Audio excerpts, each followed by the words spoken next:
Bonjour à tous. Cette vidéo fait partie d'un ensemble de 3 vidéos pour vous parler de 3 logiciels en ligne qui vous permettront de mieux organiser votre travail ou bien de faciliter certaines tâches dans la vie quotidienne. Aujourd'hui, je vous présente Evernote.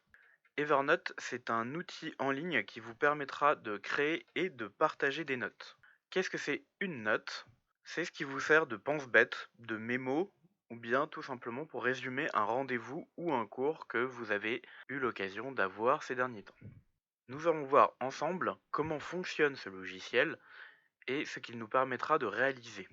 La première chose que nous allons voir, c'est quelques exemples de notes déjà existantes sur le logiciel Evernote. En cliquant sur la petite flèche, nous pourrons avoir quelques exemples de notes déjà existantes. Nous allons commencer par le planificateur de repas. Le planificateur de repas vous permettra de créer un planning pour les repas de votre semaine et aussi de créer une liste de courses en fonction de ce dont vous avez besoin. Pour exemple, le lundi, je souhaite manger des céréales ainsi qu'une pomme. Maintenant, nous pouvons aller dans notre liste de courses et rentrer les ingrédients dont nous avons besoin. Des céréales et une pomme.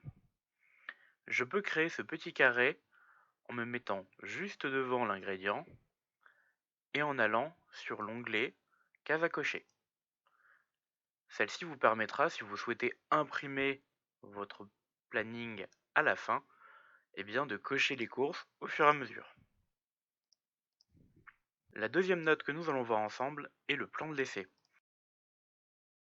Le plan de l'essai va servir pour les étudiants ou élèves qui souhaiteraient mieux s'organiser sur la rédaction d'une analyse de texte ou pour des dissertations.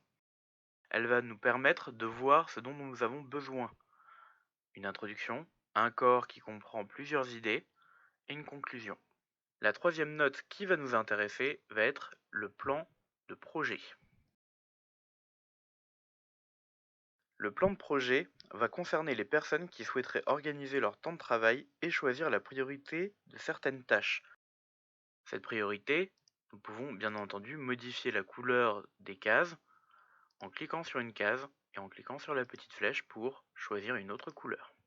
Le plan de projet peut être intéressant pour les petites équipes ou pour les gens qui souhaiteraient manager un projet.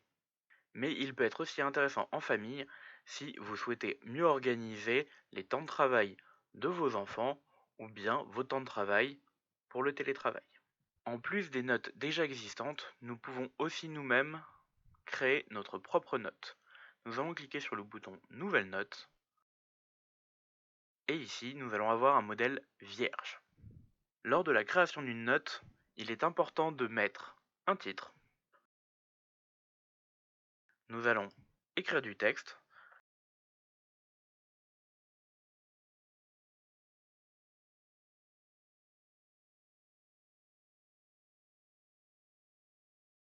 Il est intéressant de savoir que lorsqu'on va travailler sur une note, on peut facilement changer le format de notre texte.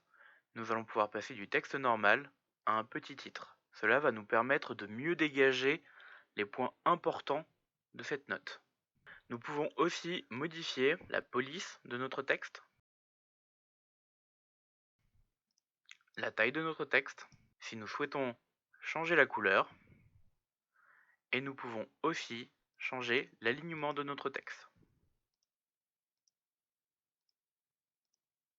Si par la suite nous souhaitons aussi rajouter des images, nous pouvons tout simplement aller chercher une image dans notre dossier et la rajouter. Il vous suffira de faire un glisser-déposer et votre image arrivera. Alors l'image que vous voyez actuellement fait partie d'un cours sur Photoshop. Je prendrai peut-être le temps de réaliser un jour une vidéo vous expliquant comment vous pouvez faire du photomontage. L'intérêt d'Evernote va être aussi de mieux organiser toutes ces notes. Certaines notes vont plutôt concerner le travail, d'autres vont plutôt concerner notre vie de famille. Il est possible, en effet, de créer un nouveau carnet de notes.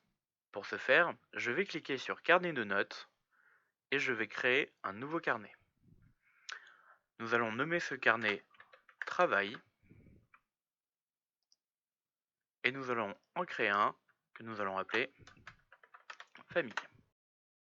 Ici, vous pouvez voir que je possède un carnet de notes famille, un carnet de notes travail. Le fait d'avoir des carnets de notes vous permettra de plus facilement les partager avec d'autres personnes. Il vous suffira de cliquer sur les 3 petits points pour avoir plus d'actions et ensuite de partager un carnet de notes. Ici, il vous demandera juste qui vous souhaitez inviter et si cette personne peut modifier et inviter d'autres personnes ou si elle ne peut que lire le travail que vous avez réalisé. Il existe une autre manière de partager nos notes en allant sur toutes les notes. Nous cliquons sur la note qui nous intéresse et nous pouvons aussi la partager. De cette manière, nous ne partageons qu'une note et pas un ensemble de notes. Une fois que vous avez créé votre note, si vous souhaitez la déplacer dans le bon carnet, il vous suffira de cliquer sur les 3 petits points pour avoir plus d'actions et de déplacer vers. Ici, nous allons déplacer notre note vers le cahier Famille. De cette manière, je peux maintenant aller sur mon carnet de notes et voir que dans Famille, j'ai bien une seule et unique note. Si vous souhaitez revenir à toutes les notes que vous avez créées, il vous suffira de cliquer sur toutes les notes. Si vous souhaitez voir les notes que les gens auront partagées avec vous, il vous suffira d'aller sur l'onglet Partager avec moi. Je vous invite maintenant à aller voir les autres vidéos sur les outils collaboratifs si elles sont déjà sorties. Sinon, je vous invite à patienter encore quelques jours pour avoir accès à l'ensemble des vidéos.